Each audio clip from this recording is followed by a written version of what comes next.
Today I'll be showing you guys how to tune your carburetor.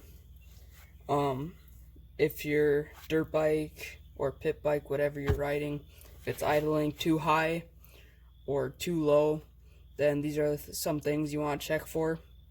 Number one, you want to make sure there's no vacuum leaks. You want to make sure around the carburetor it is completely sealed. Two, you want to make sure the valve inside the carburetor, you want to make sure that's sitting all the way down, and you want some slack in your throttle. I'll show you guys how to do that too.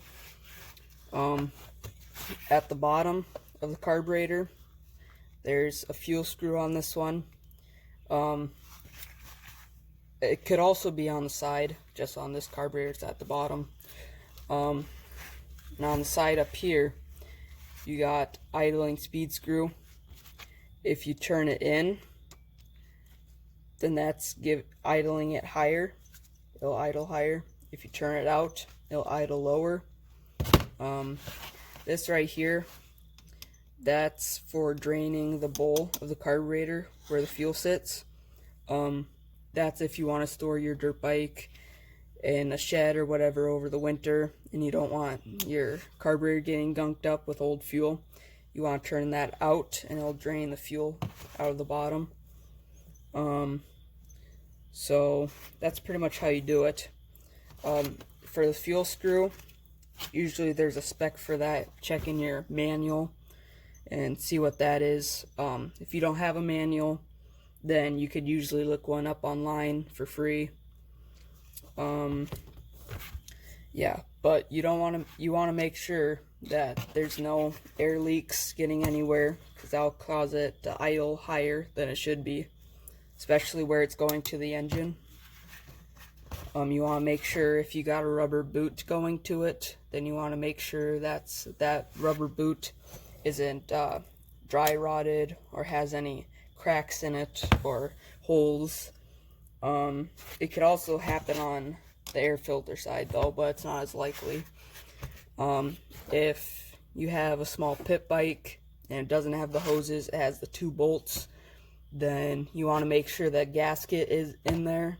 That gasket is good. You also want to make sure the bolts are tight in it. The fuel screw, if you turn it in, that's letting less fuel in. If you turn it out, that's letting more fuel in. Usually it's from 2 turns to 3 turns out from it sitting all the way down. So once it's all the way down, you don't want to force it though, or it could break the tip. But if you gotta count the turns, so that's half a turn, 1 turn, 1.5 turns, 2 turns. That's about it. You want to make sure all the gaskets are good. You want to make sure the float bowl gasket is good, or fuel could leak out. And if you're having starting problems, like your dirt bike starts up then dies, and it's not any of those problems, you want to open up the carburetor and you want to make sure everything's clean. I'll show you guys how to do that quick. Alright, so this is how you make sure the carburetor's clean. There are usually 4 screws at the bottom holding the bowl on. You want to take all those out.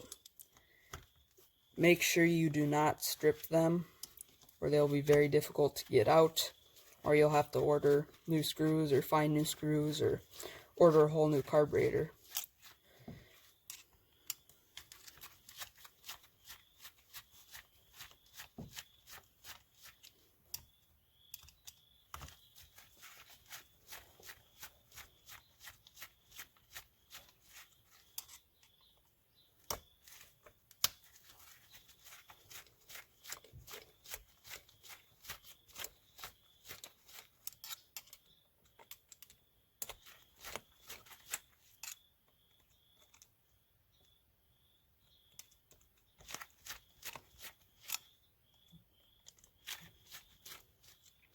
Now if the float bowl doesn't come off right away, if you want to save the gasket, if it's not too rotted, you want to give the bowl a little tap to break it loose. And once you feel it get loose, then you could go ahead and take it off. You want to be very careful and remove this slowly so you do not ruin the gasket. Now, after you take off the gasket,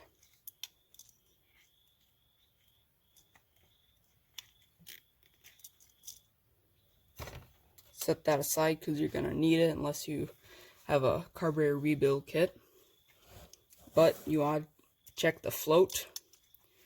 You want to make sure when it's all the way down, it's parallel with the side. See, this one is.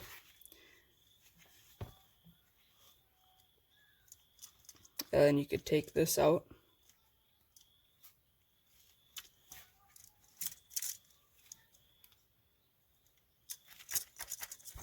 Sometimes it's a little tricky. After this pin is out, then you could take out the float.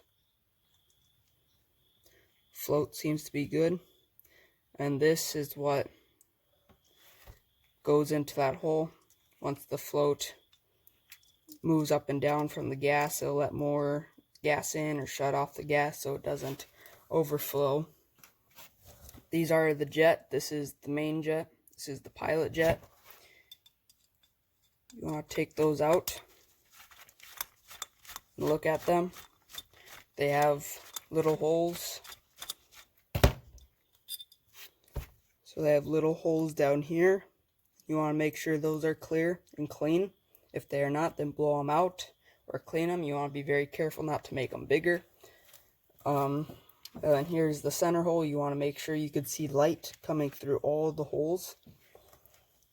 If you cannot, like I said, you clean them or blow them out with a compressor. You want to check the main jet.